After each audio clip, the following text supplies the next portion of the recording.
呢一晚，韓春就發現隻鬼客嚟咗呢度，佢就想打俾隨機周，但就俾隻鬼客叫住咗。突然成間房啲燈就不停咁閃，佢就俾隻鬼客上咗身，跟住就打俾隨機周。佢嚟到就爬咗上去大橋度，隻惡鬼就用韓春嚟威脅佢，唔講出個女仔喺邊，韓春就會跌落去死啦。佢就同惡鬼講話依家一齊過去啦。就突然佢將韓春推出去，然後就即刻將佢拉返埋嚟，個圓形光圈就出現咗啦，就將隻惡鬼喺韓春身體度彈咗出嚟。跟住個員工嚟到，隻惡鬼就再一次跌落橋度，就消滅咗佢啦。但係隻惡鬼原來冇消滅到喎，當佢行返上嚟嗰陣時，突然佢後面有另一隻惡鬼喺度，將佢捉住咗，然後佢就俾一隻惡鬼吞咗落肚度，將佢食咗。跟住隻惡鬼就嚟到揾隨機周，但係只得一個員工喺度。個員工見到好驚，就即刻入咗去影相鋪度。隻惡鬼點樣都入唔到去，就走咗啦。第二日喺街度有個殺人犯被警察捉咗，隻惡鬼就上咗呢個人嘅身體度，跟住就去咗揾隨機周。正當要殺佢嗰陣時，韓春就嚟到啦，個光圈就出現咗啦，隻惡鬼就彈咗出嚟走咗啦。因為隨機周35歲生日就快嚟到啦，韓春就好驚佢會俾惡鬼殺死。到咗夜晚，王者之門又打開咗啦，又有鬼客入嚟啦。佢係俾人屈殺咗人之後坐咗幾年監，點知一放監出嚟就俾人殺死咗。佢覺得好冤枉，就走咗出去。之後隨機周就揾到佢啦，就話再唔返嚟影相嘅話，就會變成惡鬼噶啦，永遠徘徊喺人間度。呢一晚，媽媽同妹妹都嚟到，就開始撳第一次，佢哋就可以見到面啦。跟住就撳第二次，然後就消失離開咗啦，就留低最後回憶嘅一張相。到咗第二日，就嚟到呢度，見到之前嗰個李警察，就見到隻惡鬼就喺佢身後邊度。原來喺20年前，李警察飲咗酒都照樣開車，就係佢將韓春父母撞死。同一時間，隨機周阿叔揸車經過，就將韓春救咗出嚟，跟住就將個地獄相機叫韓春攬住，就話只要攬住個相機就唔會死噶啦。突然個地獄相機發出光芒，佢就暈咗啦。跟住佢手腕度就出現咗個圓形光圈，而阿叔就走咗出去隧道口度求救，點知就俾李警察直接撞死咗。佢之後就做咗警察，但當日佢嗰兩位同學都仲不斷咁問佢攞錢，今日又嚟問啦，所以就特登叫佢哋嚟到別墅度，就喺啲酒度落咗藥，然後就將佢哋殺死。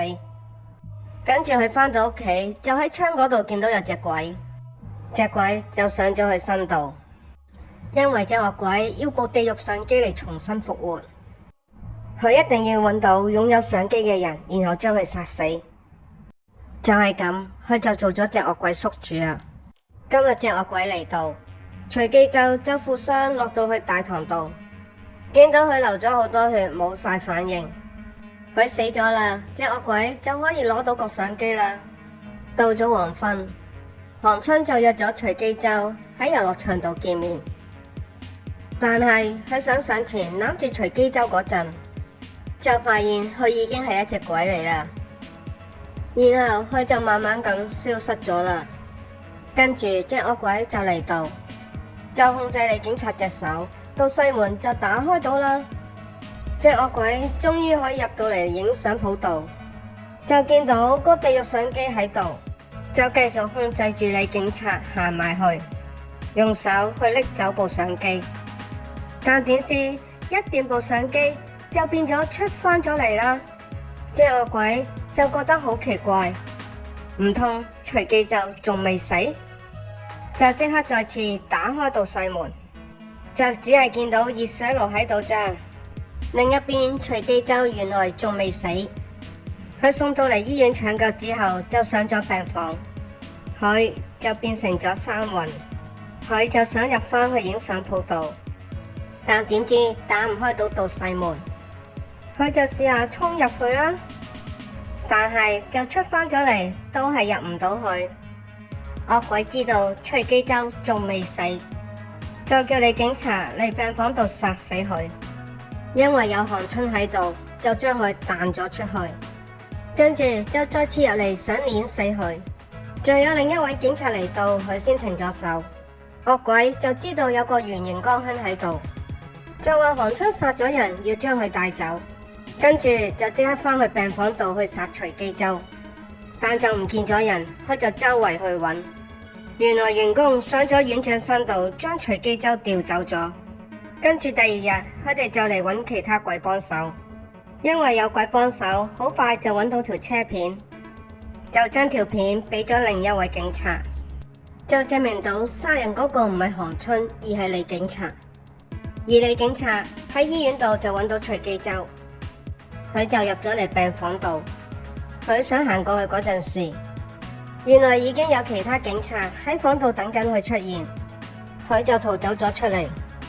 另一邊，韓春就冇事放返出嚟，佢就即刻嚟醫院，就遇到逃走緊嘅李警察，就俾李警察捉咗上天台。惡鬼就話因為韓春先至拎唔到個相機，然後就有警察向住佢開咗一槍，死一定要死，就拉埋韓春一齊跌落去。就喺呢一刻，徐紀周就將韓春捉住咗，個光圈就出現咗啦，隻惡鬼就彈咗出嚟消失咗，而李警察就跌咗落去啦。跟住徐紀周就將韓春拉返上嚟，但係佢就即刻消失咗。今日就係徐紀周35歲生日。大家好啊，我好中意睇韓劇㗎，尤其係恐怖、宗教同迷信。如果大家都中意我分享嘅韓劇恐怖片，請幫手撳個 like 同鐘仔，多謝大家收看。